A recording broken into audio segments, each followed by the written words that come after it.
नमस्कार, मैं हूं अमीश देवगन और आप देख रहे हैं न्यूज 18 नेटवर्क पर। आज हमारी एक्सक्लूसिव बातचीत और हमारे साथ लाइव मौजूद हैं केंद्रीय रक्षा मंत्री राजनाथ सिंह, जिन पर 130 करोड़ हिंदुस्तानियों की रक्षा की जिम्मेदारी है। मैं आपको बता देता हूं कि उनका सपना है कि पीओके अपना हो। राजनाथ सिंह जी, आपका इस बेबाक बातचीत में हमारे साथ अभिनंदन है, स्वागत है।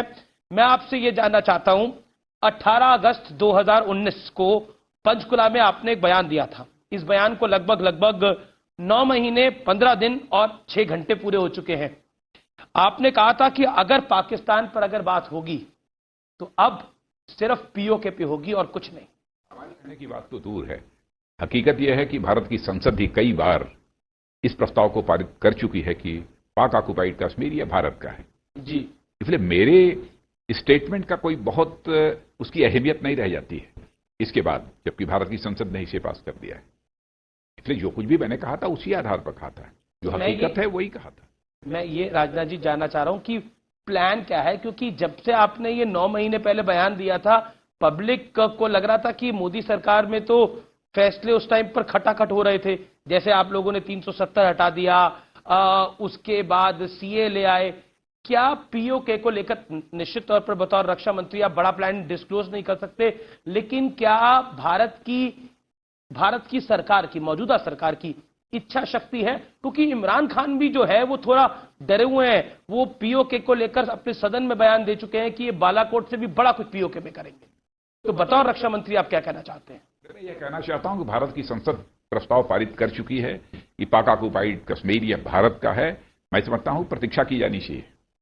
इसमें एक अपडेट यह है कि आईएमडी ने गिलगिट, बाल्टिस्तान, मुजफ्फराबाद सबका मौसम का हाल बताना शुरू कर दिया है। क्या यह भी किसी बड़ी प्लानिंग का हिस्सा है राजनाथ जी? अब इसको मैं नहीं कह सकता कि प्लानिंग है, क्या है, कैसे है, लेकिन यदि मौसम की जानकारी देते हैं इन क्षेत्रों की भी, गिलगिट, बाल्टिस्तान, मुजफ्फराबाद, तो मैं समझता हूं इस पर किसी को कोई आपत्ति नहीं होनी चाहिए। पीओके के जो राजा हैं फारूक हैदर, उन्होंने बोला कि अब हमको भी दिल्ली का तापमान बताना चाहिए, नहीं तो ये सर पे चढ़ जाएंगे हमारे दिल्ली वाले। सर पर चढ़ने का तो कोई प्रश्न ही नहीं है, भारत किसी के सर पर नहीं चढ़ता जी। पीओके के बारे में जो हकीकत थी वह मैंने बयां की है। जी राजनाथ जी, चाहे 48 हो, चाहे 65 हो, चाहे 71 हो, 1999 हो, जब अटल बिहारी वाजपेयी की सरकार थी, आप उसमें केंद्रीय मंत्री थे, कैबिनेट मंत्री थे, फिर सर्जिकल स्ट्राइक हुई, फिर बालाकोट एयर स्ट्राइक हुई, ये सब कुछ हम कर चुके हैं, लेकिन पाकिस्तान अपनी हरकतों से बाज नहीं आता। हाल ही में पुलवामा 2 का एक बड़ा नापाक धमाका करवाना चाह रहा था। जी, मैं तो बात सही है, अपनी हरकतों से वह बाज नहीं आ रहा है, लेकिन हमारे देश की सेना के जवान उसको लगातार मुंहतोड़ जवाब दे रहे हैं। बार बार पाकिस्तान सीज फायर वायलेशन भी करता है, लेकिन उसका एक करारा जवाब मिलने के बावजूद जो है अपनी हरकतों से वो बाज नहीं आ रहा है। आतंकवाद के माध्यम से भी भारत को बराबर डिस्टेबलाइज करने की, अस्थिर करने की वह कोशिश करता है, लेकिन यह कोशिश तो लगातार उसकी चलती रहती है। ऐसा क्या कारण है कि हम सर्जिकल स्ट्राइक कर चुके, बालाकोट एयर स्ट्राइक हुई, उसके बाद हम उनको इंटरनेशनली भी, डिप्लोमेटिकली भी घेर रहे हैं, लेकिन वो बार बार उकसाता है भारत को? मैं समझता हूं इसका सही जवाब यदि कोई दे सकता है तो वही दे सकता है, लेकिन मैं इतना कह सकता हूं कि दुनिया की कोई ताकत भारत को न तो अस्थिर कर सकती है, न भारत को तोड़ सकती है, न भारत को कमजोर कर सकती है।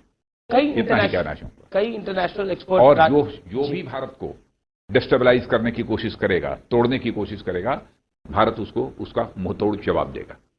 राजनाथ जी, कई इंटरनेशनल एक्सपर्ट ऐसा मानते हैं कि कोरोना के इस वक्त में पाकिस्तान एक दूसरा फ्रंट खोलना चाहता है एक और देश की मदद से। उनका इशारा चीन की तरफ होता है। मैं जानना चाहता हूं कि आपको लगता है कि कोरोना के इस वक्त में, जब पूरी दुनिया कोरोना की इस महामारी से, पूरी मानव जाति कोरोना की इस महामारी से लड़ रही है, पाकिस्तान कोई बड़ा ट्राई कर सकता है? अब इस बारे में, इन संभावनाओं के बारे में मैं कुछ नहीं कह सकता हूं, क्या होगा, कैसे होगा, लेकिन कोरोना का संकट ये वैश्विक है जी, ये वैश्विक महामारी है, और मैं समझता हूं कि सभी देशों को मिलजुल कर इसका मुकाबला करना चाहिए। भारत की सीमाओं पर कुछ घटनाक्रम करके इसका फायदा उठा सकता है। वैसे इस वैश्विक महामारी का लाभ उठाकर यदि कोई भारत को तोड़ने की कोशिश, कोई भी था, पाकिस्तान की बात, किसी की भी बात मैं करता हूं, जी जी, तो मैं स्पष्ट कर देना चाहता हूं कि उसके मंसूबे कभी भी पूरे नहीं होंगे। क्योंकि अभी खबर आई कि पाकिस्तान के हाई कमीशन के कुछ लोग जासूसी कर रहे थे, उनको पकड़ा क्या, दिल्ली पुलिस ने पकड़ा, मुंबई में ये लोग पकड़े गए, तो that is the worry for the nation. पकड़े गए ना जी, इसका मतलब कि भारत सजग है।